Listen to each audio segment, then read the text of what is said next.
The silence in the Redwood National Park was usually profound, a thick, ancient blanket woven from the rustling of colossal leaves and the distant murmur of hidden streams. But lately, even that silence had been broken by something far more unsettling. First, it was the hikers, reporting strange, guttural sounds echoing through the twilight, sounds too deep for elk, too deliberate for bears. Then came the local news, plastered with headlines of unusually aggressive, territorial warnings from wildlife, and eventually, the chilling reports of an entire government research team dispatched to investigate these very anomalies, vanishing without a trace.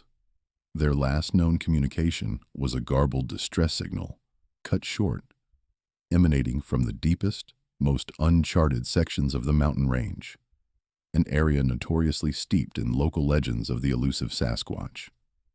The official statement spoke of unforeseen environmental hazards, but the whispers among the bewildered rangers and hushed townsfolk told a different, older story. Deep within that very wilderness, a place most people only dared to visit, on a carefully marked trail, lived Elias Thorne.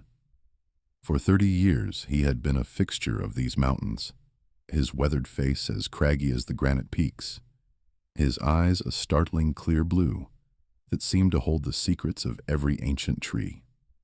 He was a man defined by his solitude, yet profoundly connected to the pulsating life around him. Locals, if they spoke of him at all, called him an eccentric, a hermit, or more respectfully, a wilderness oracle. He could read the wind's intentions, predict a storm days before the meteorologists, and navigate the densest fog with an unnerving certainty. He wasn't just in the mountains, he was of them. His small, hand-built cabin, nestled beside a roaring creek, was a testament to a life lived deliberately, devoid of modern frills, sustained by the land's raw generosity and Elias's hard-won wisdom.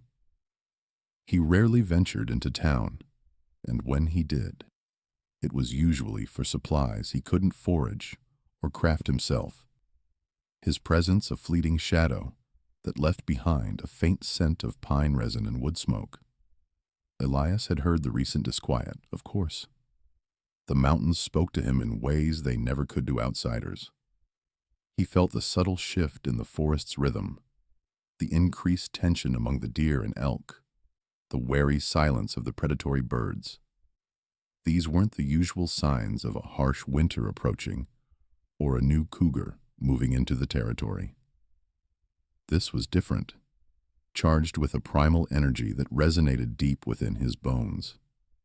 He knew the source, not intellectually, but with an ancient, intuitive understanding. For 3 decades, he had lived alongside them, the hidden people of the forest, the Sasquatch. Not as a hunter or a researcher, but as a silent, respectful neighbor, a guardian by circumstance and choice. He knew their language of snapped twigs and territorial calls, recognized their unique, musky scent carried on the breeze, and understood the unspoken covenant of shared space. The reports of unusual animal attacks were particularly troubling. A lumberjack's camp had been ransacked, not for food, but with an almost surgical precision, destroying machinery and scattering tools, as if to make a statement. A group of thrill-seeking mountain bikers had been chased down a trail by something unseen, a heavy, pounding presence that left deep, strangely symmetrical tracks in the soft earth. And then there were the vocalizations, now more frequent and varied.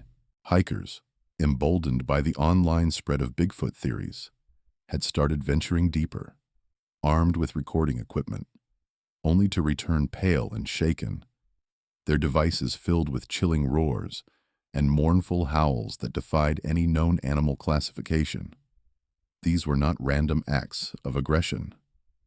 Elias understood them as warnings, increasingly desperate signals from a species pushed too far, their ancient territories encroached upon by an ever-expanding human curiosity. The vanishing government team had sealed it. The mountain, once a sanctuary, was now a focal point. Elias knew what would come next. More teams, better equipped, less patient, driven by scientific curiosity, and perhaps something darker. They wouldn't understand the delicate balance, the sacred trust. They would only see an enigma to be solved, a specimen to be captured. He felt a familiar, cold dread settle in his chest, a sensation he hadn't experienced since the early days of his solitary life here. The unspoken connection he shared with the wild and with the hidden inhabitants was about to be severely tested. The mountains had always been his refuge, and in turn, he had become theirs. Now, that symbiotic relationship was under threat like never before. Something massive was stirring, and Elias, the old hermit of the redwoods, was instinctively preparing for a fight. Not with violence, but with cunning born of decades of intimate communion with the untamed heart of nature. This was his home, and he would protect all its secrets, no matter the cost.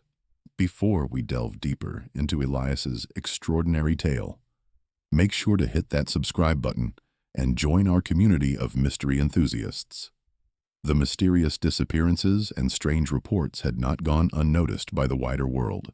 News of unusual occurrences in the remote Appalachian Mountains had trickled into the media, first as local curiosities, then escalating to national headlines.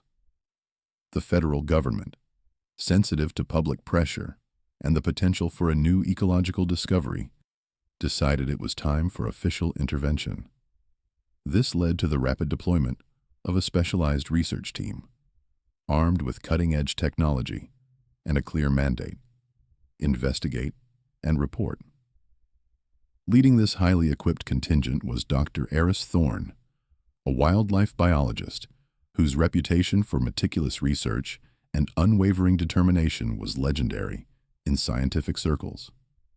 Young, brilliant, and fiercely ambitious, Eris saw this as her career-defining assignment, an opportunity to unravel a biological mystery that could redefine species mapping. Unbeknownst to her, a deep, resonant connection to the very mountains she now probed existed within her own family tree, a connection tied directly to the very man who sought to keep its secrets: Elias, her estranged grandfather. Eris was the epitome of modern science.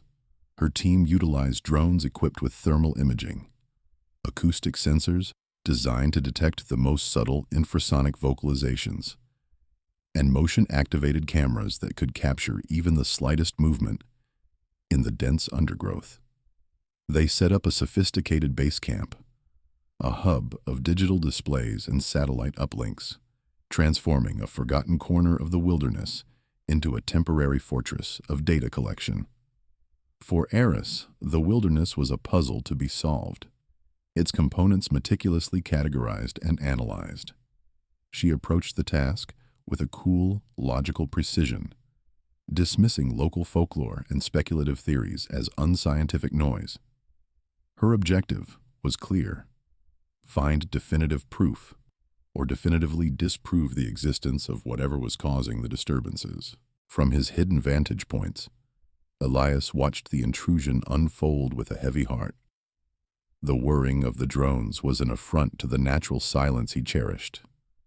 The blinking lights of their equipment, an unwelcome glow in the pristine darkness. He sensed the methodical, almost clinical approach of the team, recognizing the threat it posed to the delicate balance he had so painstakingly maintained for decades. This was not just a scientific expedition to him. It was an invasion.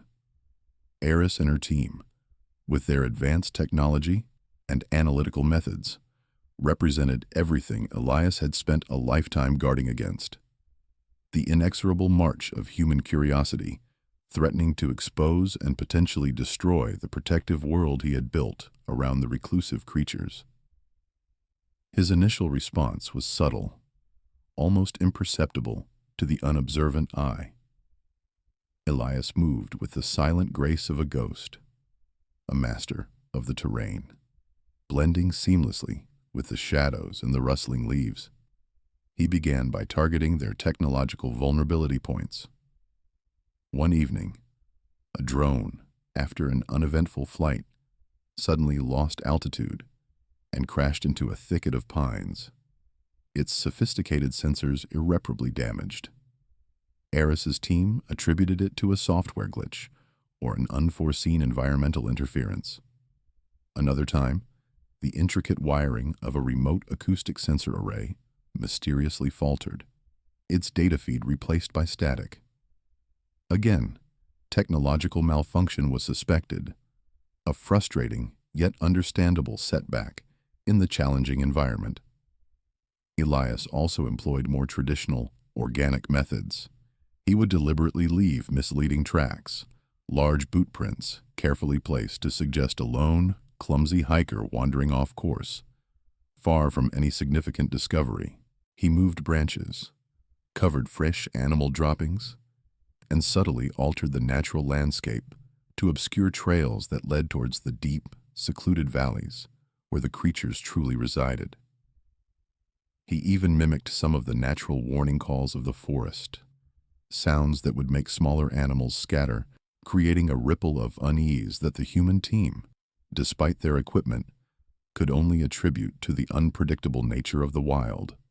He wanted to deter them, to make their mission seem fruitless and frustrating, to encourage them to pack up and leave before they stumbled upon the truth he so desperately protected.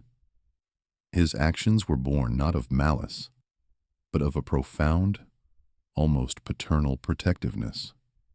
He knew the creatures, understood their gentle nature, and feared the consequences of their discovery by a world that might not understand or accept them.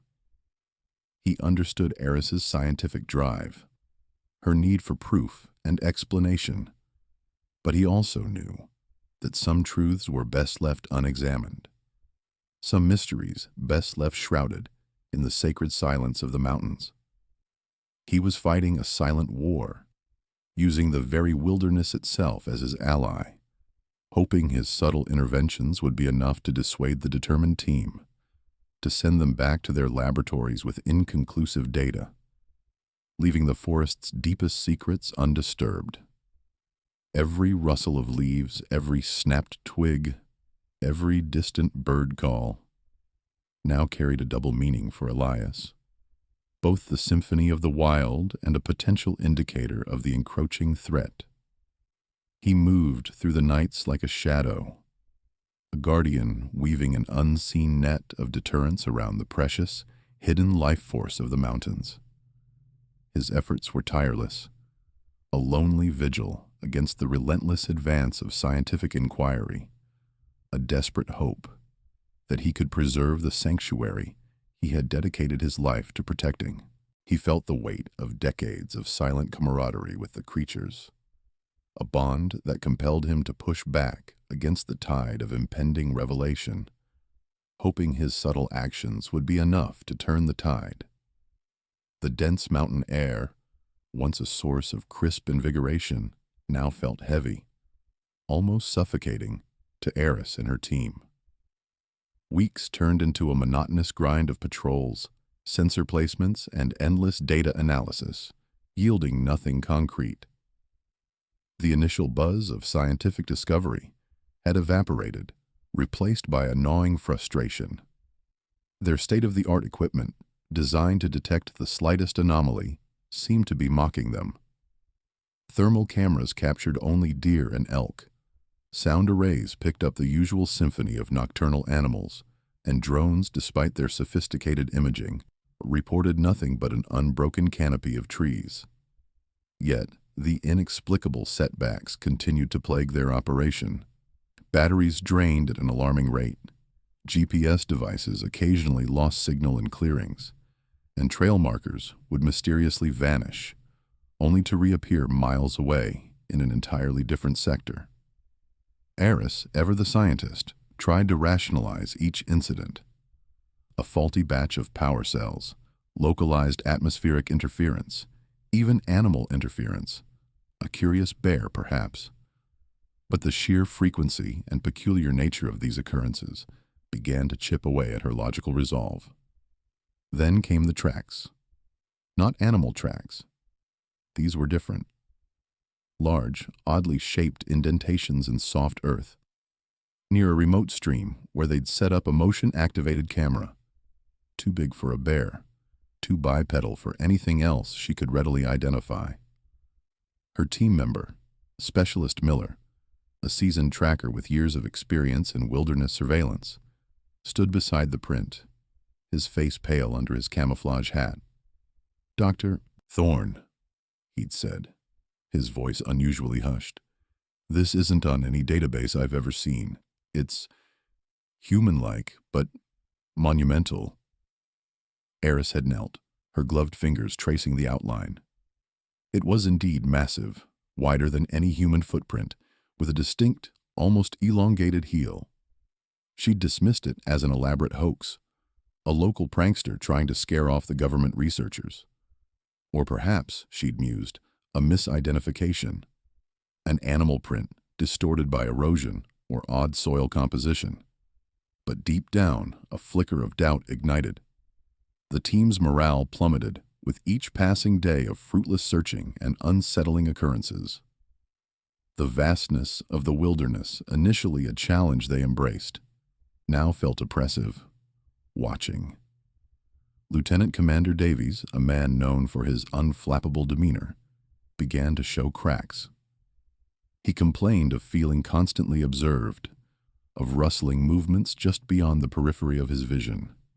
He reported strange, low-frequency hums that seemed to vibrate through the earth itself, sounds that their audio equipment inexplicably failed to register. Sergeant Reyes, typically stoic, developed a nervous habit of constantly checking his six, his eyes darting into the shadows. One evening, around a crackling fire, he recounted a chilling experience, a fleeting glimpse of a colossal dark figure moving silently between trees, too fast and too large to be an animal, too stealthy to be human. He swore the figure seemed to melt into the forest, leaving no trace. He was laughed off by a few, but a quiet, uneasy silence fell over the camp. Eris, despite her scientific training, found herself increasingly unnerved. She'd always prided herself on her objectivity, her ability to dissect phenomena into digestible scientific explanations. But the mountain was defying her. The strange vocalizations, initially dismissed as wind or unknown animal calls, now seemed to possess an eerie intelligence. A series of deep, guttural hoots would echo through the valleys, seemingly in response to their movements, always just out of reach, always just beyond the range of their recording devices. She'd review sensor data, only to find unexplained gaps, momentary lapses in coverage that coincided perfectly with the strangest events. It was as if something or someone was deliberately evading them, playing a sophisticated game of hide-and-seek. The feeling of being watched intensified, a prickling sensation on the back of her neck, even in the brightest daylight. The wilderness, once a subject of study, had become an active, sentient opponent. Their initial confidence, a hallmark of their elite training, had evaporated, replaced by a pervasive sense of vulnerability, of being small and insignificant in a world far older and stranger than they had imagined. Meanwhile, high on a rocky outcrop, overlooking the encroaching camp, Elias Thorne watched. His heart ached with each new piece of equipment the team deployed, each fresh trail they blazed. He saw them getting closer, their methodical grid searches narrowing the gap between their probing technology and the secluded haven where the creatures resided. He identified Eris, his own granddaughter, Through his worn binoculars, a pang of sorrow and complex emotions twisting in his gut. She was so like her father, so driven, so determined to uncover what the mountains held. He understood her scientific fervor, had even fostered it in her as a child with tales of the natural world. But now, that very drive threatened everything he had dedicated his life to protecting. The Bigfoot family, a small clan of 4 he had watched over for decades, was becoming agitated. He could feel their unease, their subtle shifts in behavior. They moved deeper into the ancient growth, their usual feeding patterns disrupted, their melodic calls muted. His dilemma weighed heavily on him. For 30 years, his role had been one of silent guardianship, a phantom protector. His secrecy was paramount, not just for his own safety, but for the continued, unmolested existence of the creatures. Revealing himself meant compromising his mission, inviting scrutiny, and potentially exposing the very beings he swore to shield. Yet, the team was advancing, their presence growing more intrusive, more threatening with each passing day. He could no longer rely solely on subtle diversions. The time for passive protection was drawing to a close. A more direct, more perilous intervention was becoming inevitable. He had to stop them, without harming them, without revealing the full extent of his extraordinary secret. The stakes were higher than ever, and Elias knew that his carefully constructed world was teetering on the brink of collapse.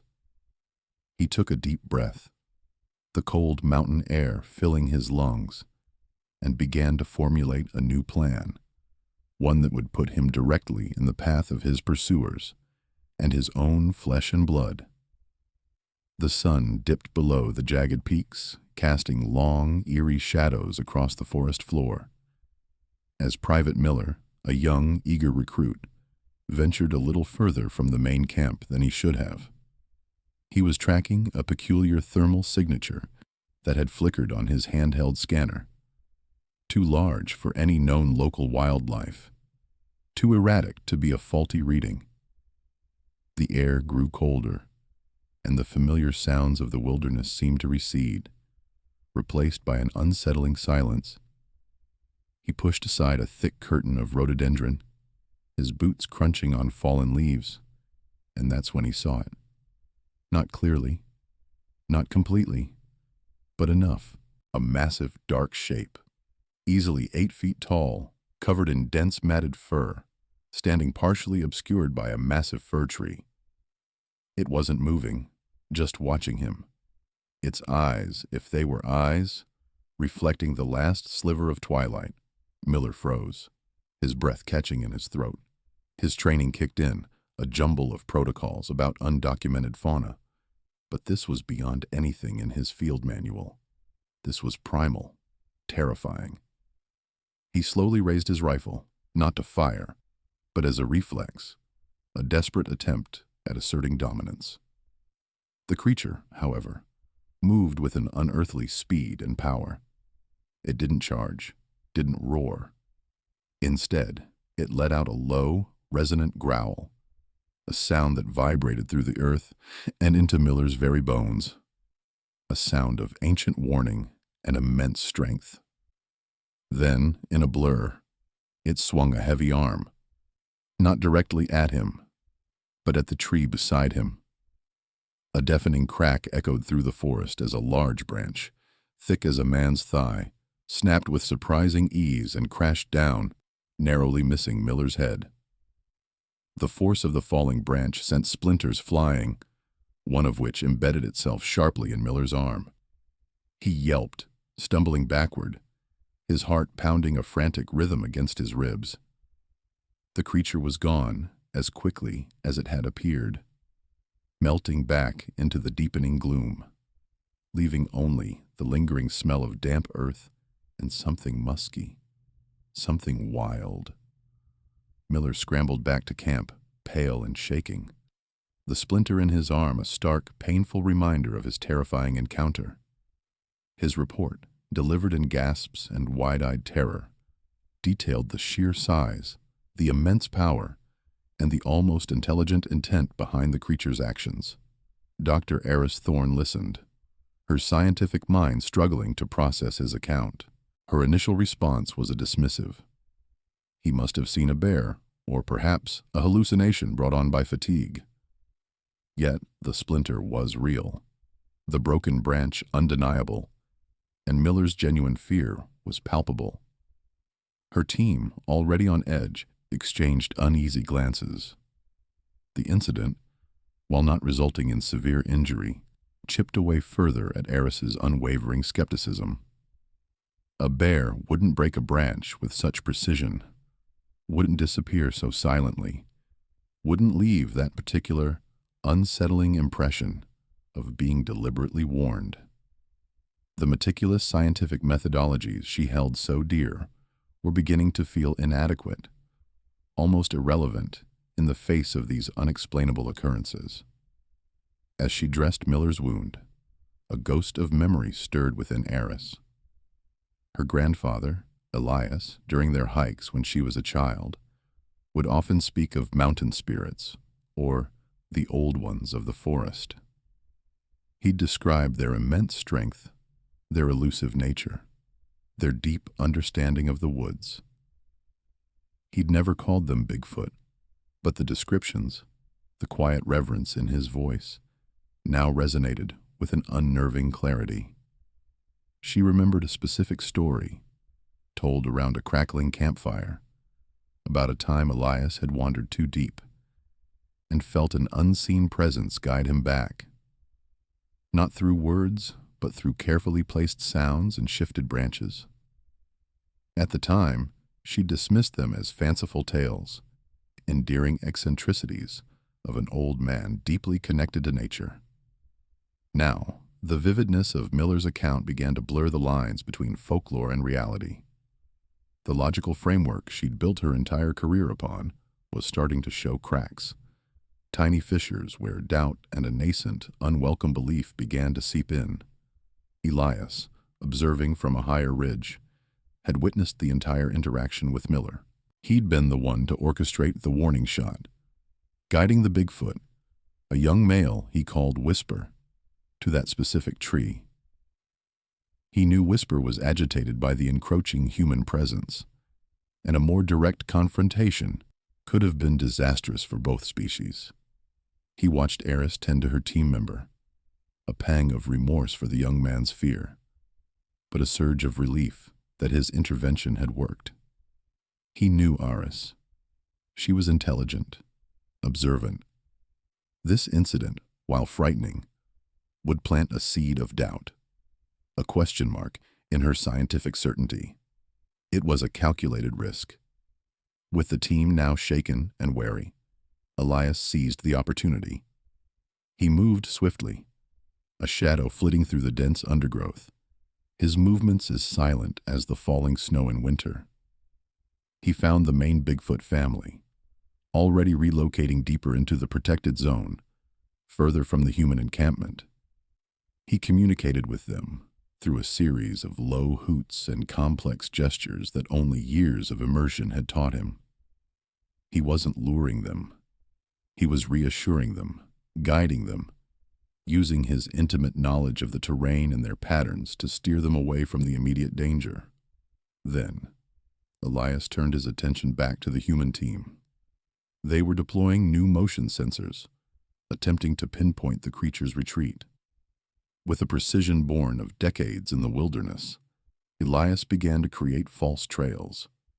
He would drag a heavy log for 100 yards, mimicking a large bipedal stride, then hoist it onto a higher branch, leaving no discernible scent.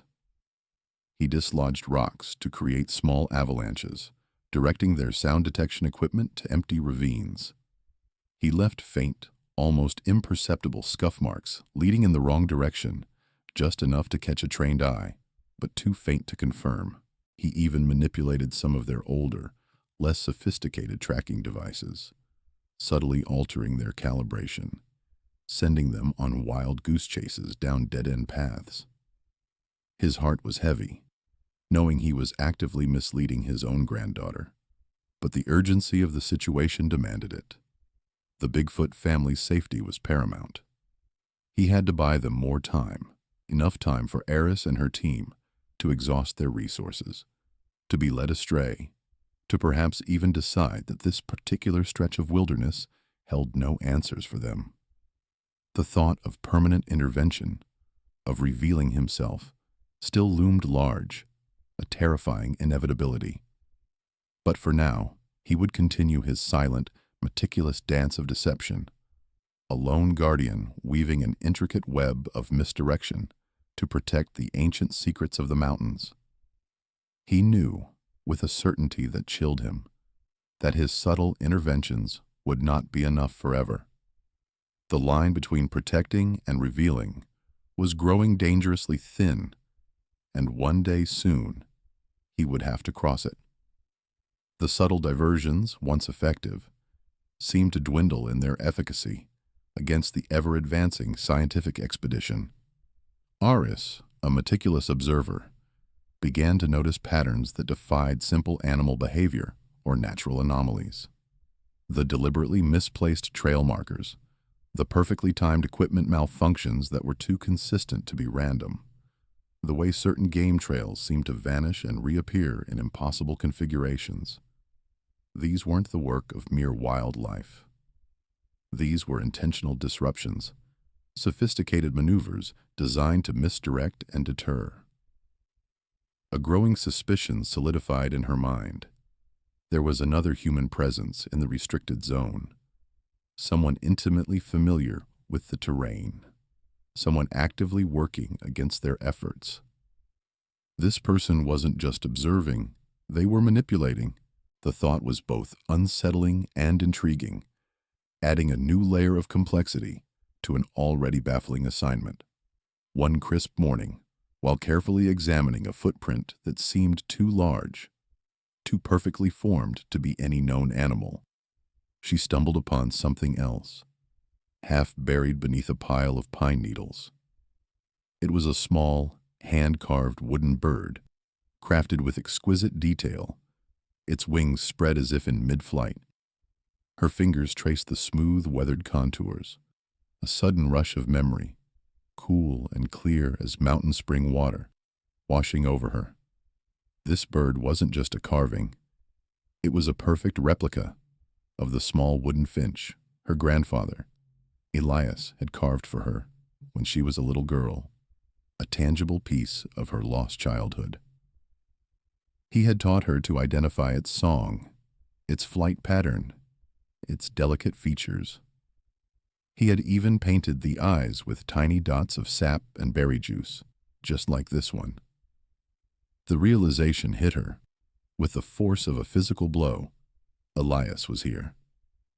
Her grandfather, the eccentric mountain man she hadn't seen in years, the one whose stories she dismissed as fanciful old-timer tales, was the phantom guardian she'd been tracking. The meticulously planned scientific expedition had unknowingly become a hunt for her own kin. Her heart pounded with a mix of shock, confusion, and a burgeoning sense of dread. For Elias Thorne, the mountains had always been more than just a home. They were a sanctuary, a living, breathing entity whose secrets he had sworn to protect. His story began almost 30 years prior, after a tragedy that had shattered his comfortable suburban life. He'd sought solace in the wild, hoping to lose himself in its vast indifference. But instead he found something extraordinary. His first encounter with a Bigfoot was accidental, terrifying, and ultimately profoundly transformative. He had been tracking a wounded elk deep within an uncharted valley when he heard it. A low, mournful cry that resonated through the ancient cedars. He found a young calf, caught in a crude snare, its mother standing guard, a creature of immense power and startlingly intelligent eyes. He had seen the fear, the desperation, but also a deep understanding in her gaze. Against all his instincts, he approached, slowly, cautiously, speaking in soft, reassuring tones. He freed the calf, his hands trembling as he worked the snare. The mother watched, silent and unmoving, until the calf was free. Then, with a gentle nudge, she guided it away, but not before turning back, her eyes holding something that Elias could only describe as gratitude. From that day forward, his life changed. He started encountering them more frequently, observing them from a respectful distance, learning their habits, their surprisingly intricate social structures, their gentle interactions. He discovered they were not the savage beasts of folklore, but an indigenous, intelligent species, deeply connected to the forest, living in harmony with its rhythms, communicating through a complex array of vocalizations and gestures. They were guardians of the forest themselves, and in turn, he became their silent protector. He learned their trails, their feeding grounds, their hidden valleys, becoming an integral, yet invisible, part of their world. He saw the subtle nuances of their culture, their familial bonds, their respect for the land. He felt a profound sense of purpose, a connection deeper than any he had known before. The mountains held not just solace, but a calling.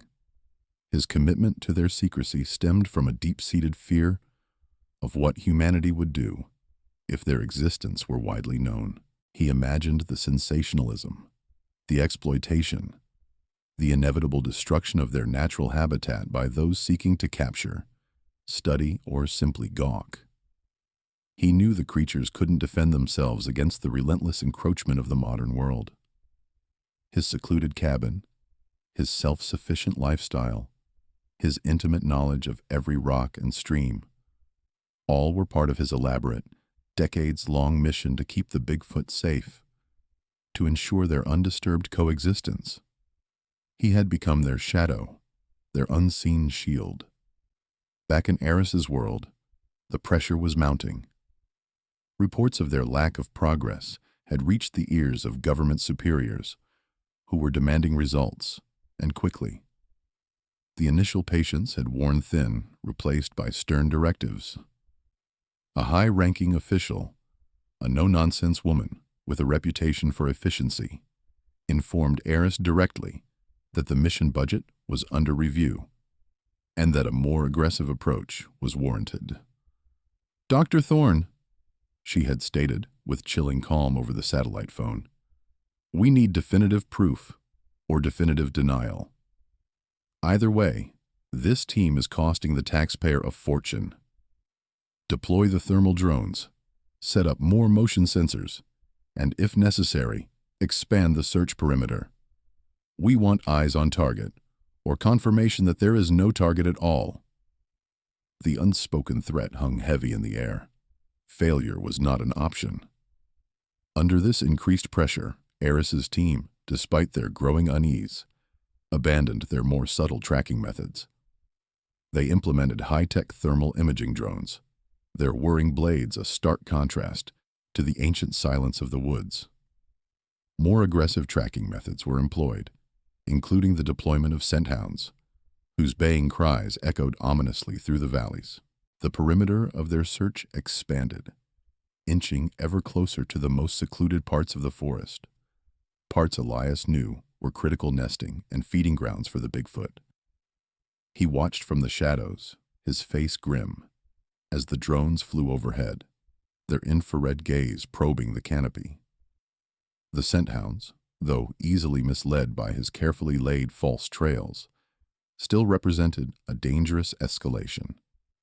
They were closing in, driven by the demands of a world that refused to believe in what it could not immediately see and categorize.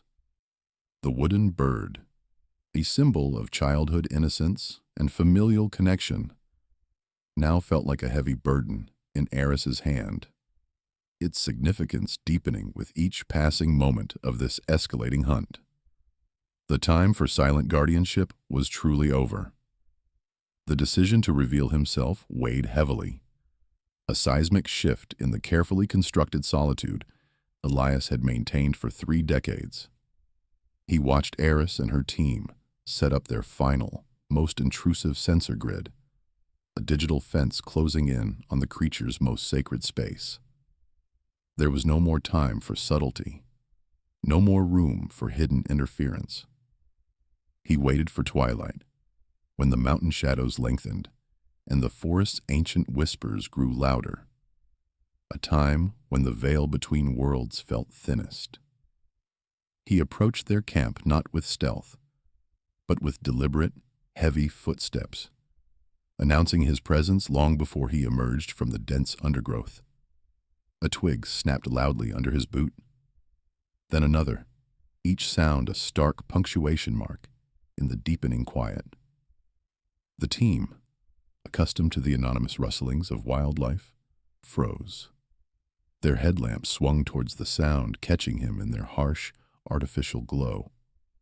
Elias stepped into the clearing, his silhouette framed against the fading light, his long gray beard and weathered face, etched with years of mountain sun and wind, gave him the appearance of an ancient sentinel. He carried no weapon, only an old, gnarled walking stick, its wood smooth from countless journeys. Eris, her face a mask of incredulity and dawning recognition, was the first to speak, her voice barely a whisper filled with disbelief. "Grandpa?" The word hung in the air, shattering the professional facade of the government operation. The team members exchanged bewildered glances, their rifles lowering slightly, their scientific instruments forgotten for a moment. Elias nodded, a world of complex emotions contained in that simple gesture.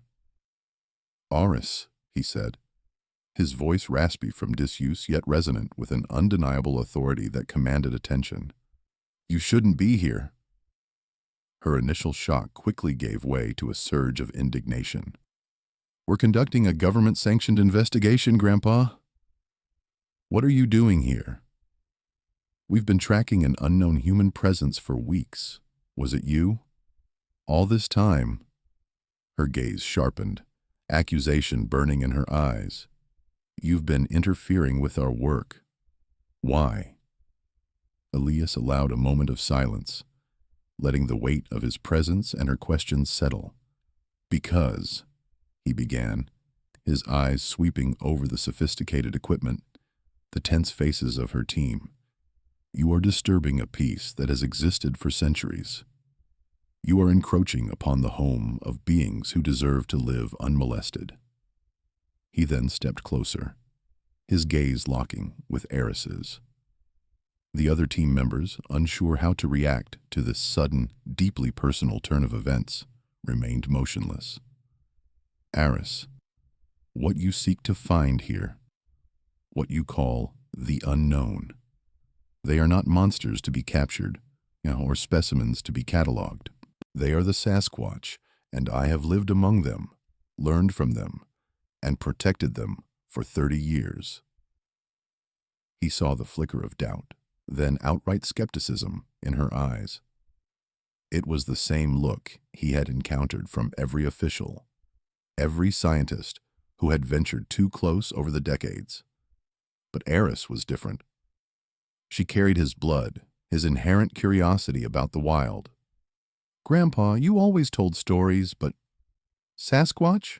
Bigfoot? This is a scientific expedition, not a fairy tale hunt. We've seen evidence of a large primate. Yes, but your stories, your interference, it's compromised everything." Elias shook his head slowly. "Your science, Aris, is a powerful tool, but it is not the only lens through which to view the world. These mountains hold more than just data points and biological samples. They hold life that exists beyond your current understanding. The Sasquatch are an indigenous people of this wilderness. They are intelligent, deeply empathetic, and possess a profound connection to this land. Their existence predates yours and mine. They are not a myth. They are a rare, highly elusive species who have chosen to remain hidden from humanity, and for good reason. He began to explain, his voice growing stronger with conviction, the words flowing like a mountain stream. He spoke of their complex communication methods, not just vocalizations but subtle gestures, intricate trail markings, even empathic understanding. He described their social structures, their respect for the forest, their innate ability to live in perfect harmony with an ecosystem that humans constantly sought to dominate.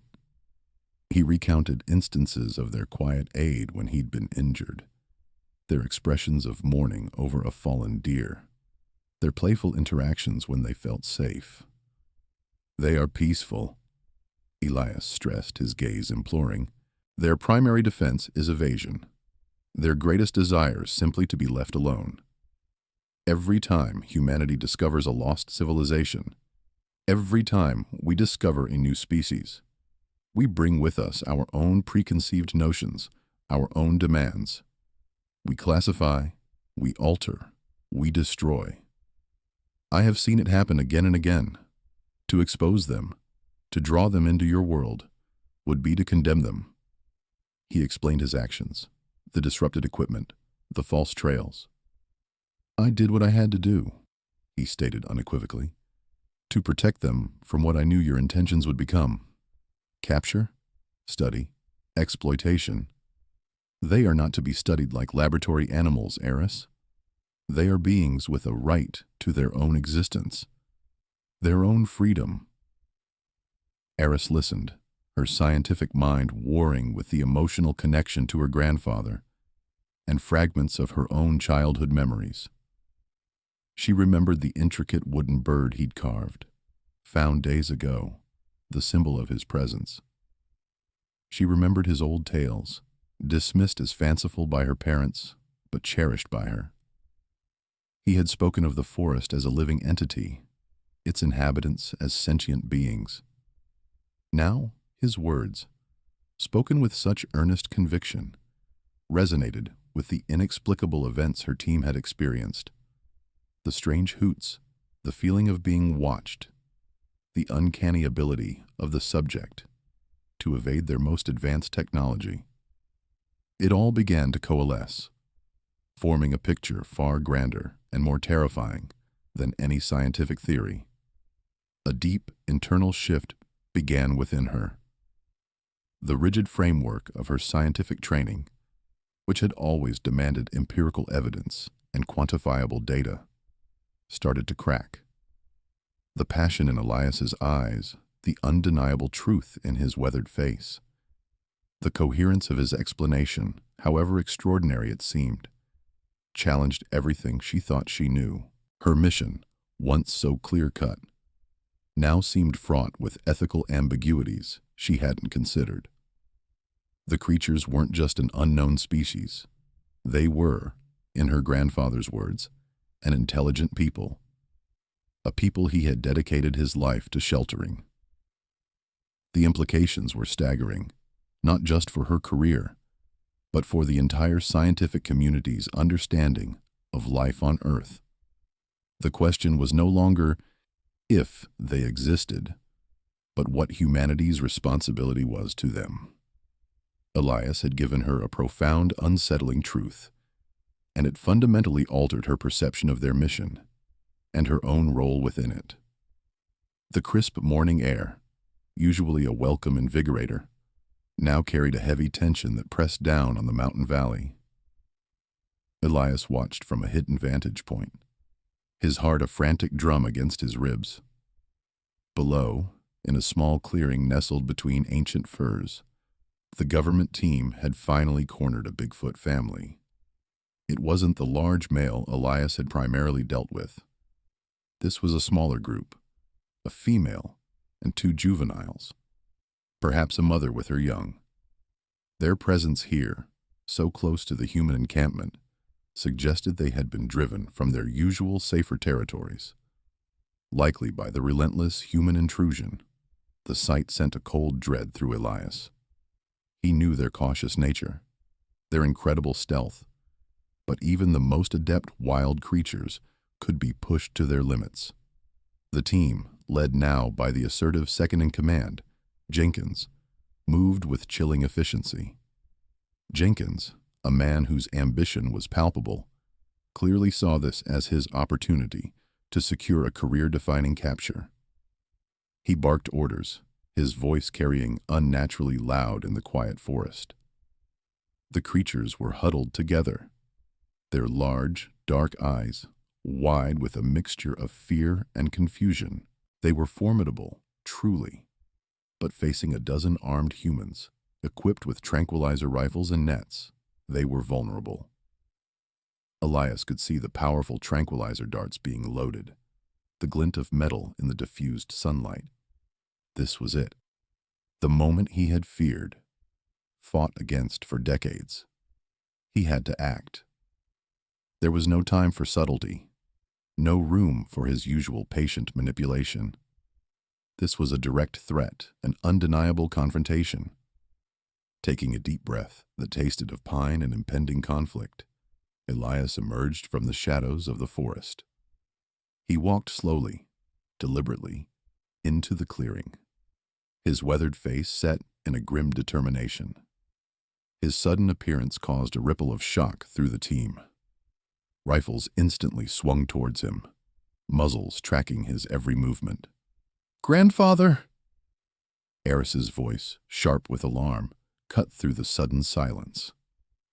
She had been observing from the edge of the team's formation, her expression a mix of apprehension and dawning horror as she witnessed the unfolding scene.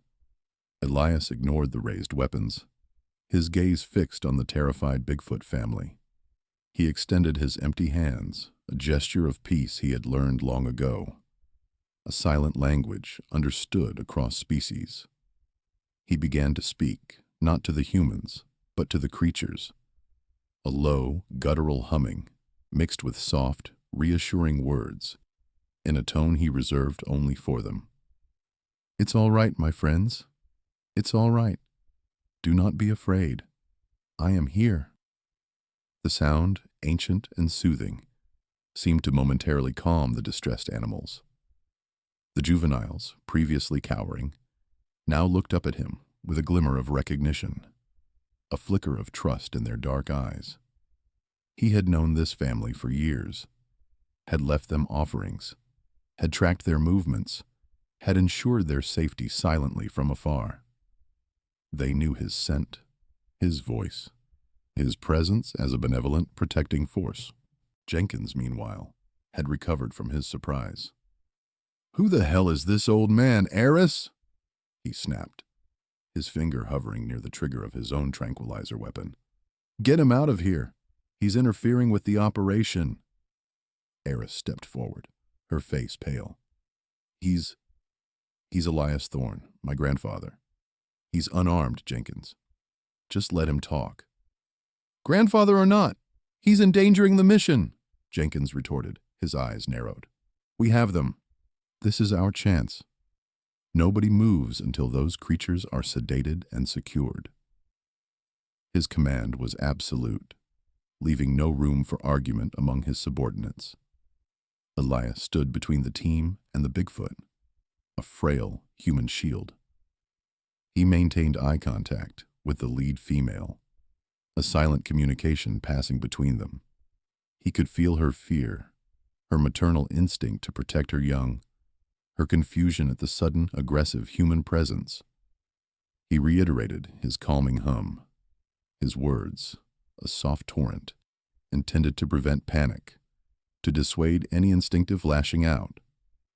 He knew the immense strength of these creatures, a strength he had sought to suppress for decades, always ensuring they remained hidden, unprovoked.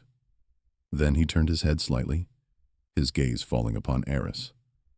His eyes, usually filled with a gentle wisdom, now held an urgent, desperate plea.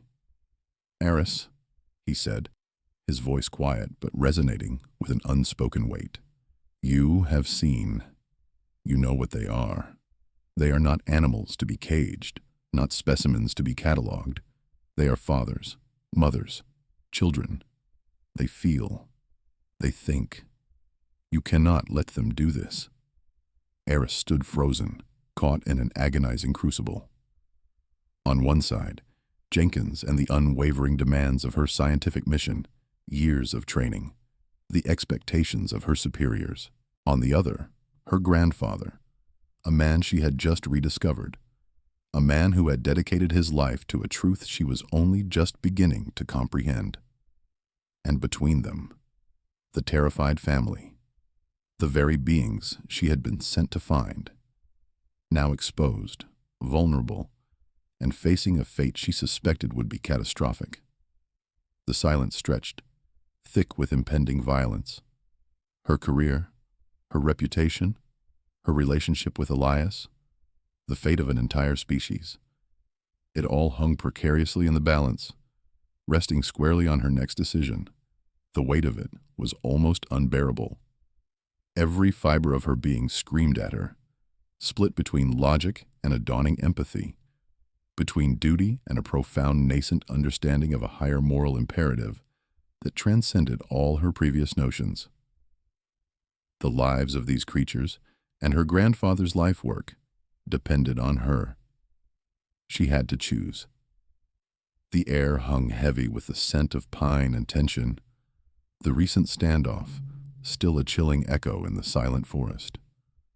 Following Elias's desperate plea and her own profound internal shift, Eris knew what she had to do. With her heart pounding a rhythm against her ribs that was part fear, part resolve, she made her move. As the aggressive subordinate, a man named Miller, barked orders to deploy tranquilizer darts, Eris subtly, yet deliberately, bumped into the team's communication equipment, sending it clattering down a rocky incline. It was a small, seemingly accidental mishap, but it created a precious few seconds of distraction. In that fleeting window, she activated a high-frequency sonic deterrent, one designed for crowd control among large animals, but modified to be harmless, yet disorienting. The piercing, disembodied whine filled the clearing, an unbearable sound that reverberated through the trees. The Bigfoot family, which had been frozen in terror, recoiled at the unexpected sonic assault. Their imposing forms, moments ago tense with fear, now reacted with confusion and a desperate urge to flee the unbearable noise. Elias, seizing the opportunity, let out a series of low, guttural calls, a calming, reassuring rumble that cut through the electronic shriek. It was his unique language of comfort, a sound the creatures recognized and trusted. Responding to both the deterrent and Elias's familiar voice, the large males quickly herded the smaller, more vulnerable members of their family, vanishing into the dense undergrowth with astonishing speed, leaving only disturbed foliage in their wake.